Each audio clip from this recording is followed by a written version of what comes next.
I'll let the work talk for itself.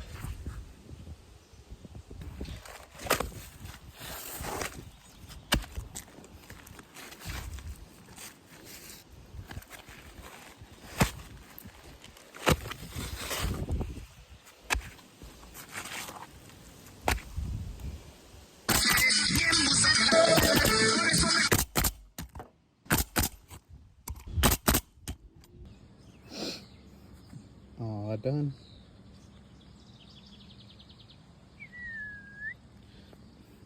This last one has pretty much like a double, so usually we just leave the exposed nails up here, but I kind of seal them and then put this one on top, and this one's gonna pretty much adhere to it, so no exposed nails. On to the next one.